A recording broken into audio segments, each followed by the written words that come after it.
संकेत सामने आ रहे हैं कि ममता बनर्जी पश्चिम बंगाल के चुनाव के बाद केंद्र की राजनीति की तरफ रुख कर सकती हैं। बांग्ला जीतने का बाद हम दिल्ली में जाएंगे। सियासत के अंदर अभिषेक बनर्जी का भी कोई तोड़ नहीं है, बहुत गंभीर और बहुत धीरता के साथ बोला करते हैं। ज्ञानेश कुमार और अमित शाह और बीजेपी को तृणमूल कांग्रेस और बुरी तरह 26 के चुनाव में हराएगा। साइनी घोष, उनका जो अंदाज है मतदाताओं को अपनी तरफ आकर्षित करने का, अपनी तरफ लुभाने का और पार्टी के प्रचार का, वो भी कुछ अलग ही अंदाज है। ये नाम याद रखिएगा, ममता बनर्जी बंगाल की नारी, हवाई चप्पल सफेद साड़ी, एक नारी 100 पे भारी।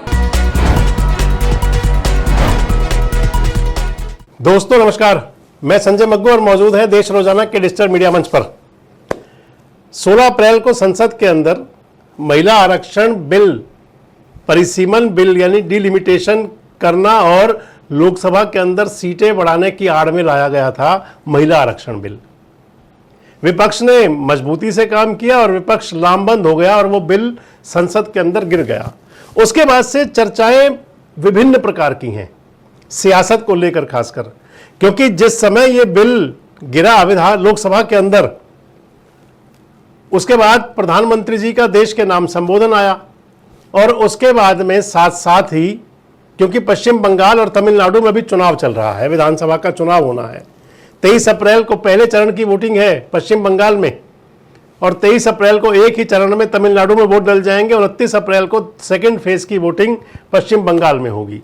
इस सत्र के दौरान जो विशेष सत्र था 3 दिवसीय, इस कानून को लेकर के एक बड़ी केमिस्ट्री दिखाई पड़ी थी। खासकर भले ही पश्चिम बंगाल में राहुल गांधी ममता दीदी के खिलाफ चुनाव प्रचार कर रहे हैं, तृणमूल कांग्रेस और कांग्रेस पार्टी आमने सामने है, लेकिन एक केमिस्ट्री जो दिखाई पड़ी थी संसद के अंदर, हुआ यूं था कि तृणमूल कांग्रेस के जो सांसद हैं पश्चिम बंगाल से, उनमें से मात्र 7 सांसद पहुंचे हुए थे, केवल 7। 28 सांसद हैं तृणमूल कांग्रेस के।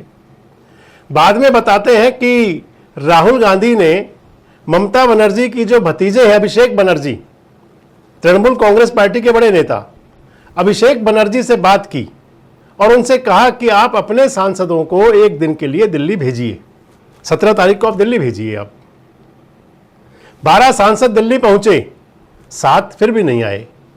12 सांसद दिल्ली पहुंचे, उसके बाद तृणमूल कांग्रेस के, और वो जो प्रस्ताव था सरकार का वो गिरा। हालांकि गिरना वैसे भी था, लेकिन विपक्ष की एकजुटता की बात यहां पर जरूर सामने आ गई।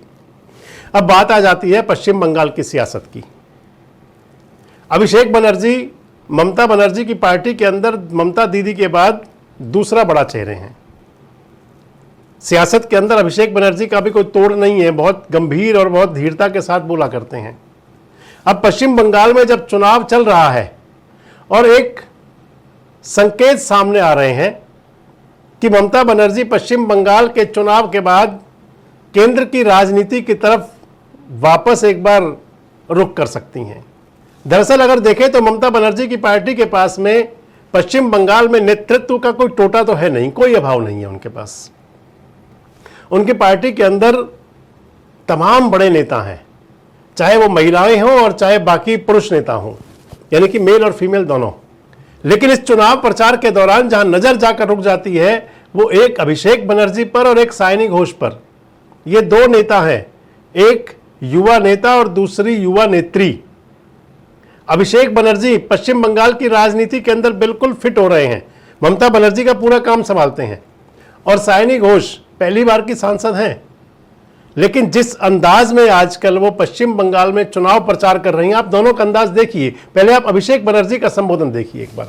चाहे वो कितना भी ताकत लगा ले, एड़ी चोटी की जोर लगा ले, ज्ञानेश कुमार और अमित शाह और बीजेपी को तृणमूल कांग्रेस और बुरी तरह 26 के चुनाव में हराएगा। ये चेतावनी देकर मैं जाता हूं।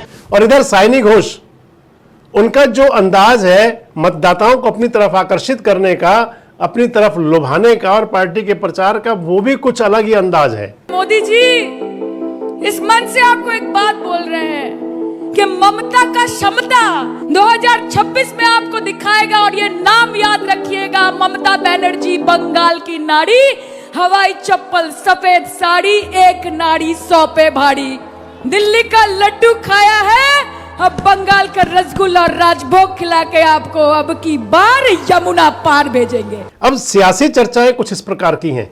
पश्चिम बंगाल के अगर चुनाव को देखें तो अभी तक के जो, हालांकि अब फिलहाल जो किसी प्रकार के ओपिनियन पोल तो आ नहीं रहे, लेकिन जो आए भी थे, और वैसे भी ओपिनियन पोल को आप मान सकते हैं, इन्हें प्रमोशनल कहा जा सकता है, इनमें खूब सब कुछ चलता है, लेकिन इसके बावजूद कुछ जो मीडिया संस्थान है वो ठीक से भी दिया करते ओपिनियन पोल।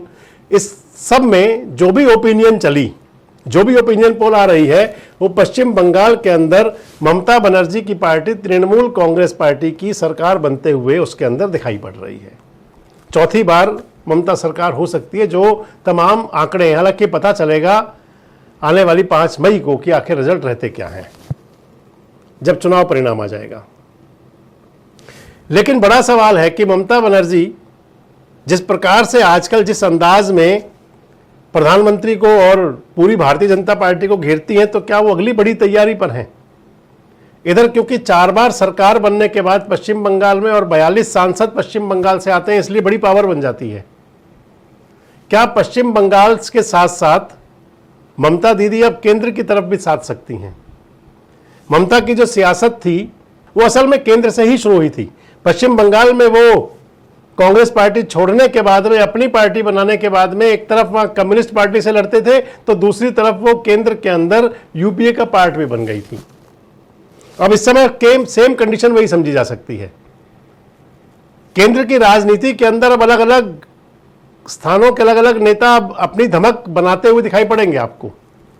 अगर पश्चिम बंगाल के अंदर जिस प्रकार के अनुमान हैं, जैसे संकेत हैं, अगर ममता बनर्जी तृणमूल कांग्रेस पार्टी की सरकार बनती है, तो एक बड़ा इस समय वहां मंथन का दौर है कि क्या ममता बनर्जी अपनी जो विरासत है या अपनी जो सत्ता है, राज सत्ता, वो अपने किसी अगले नेता को सौंप करके और केंद्र की राजनीति की तरफ बढ़ सकती हैं, और या फिर पश्चिम बंगाल से ही केंद्र की राजनीति भी शुरू करेंगी।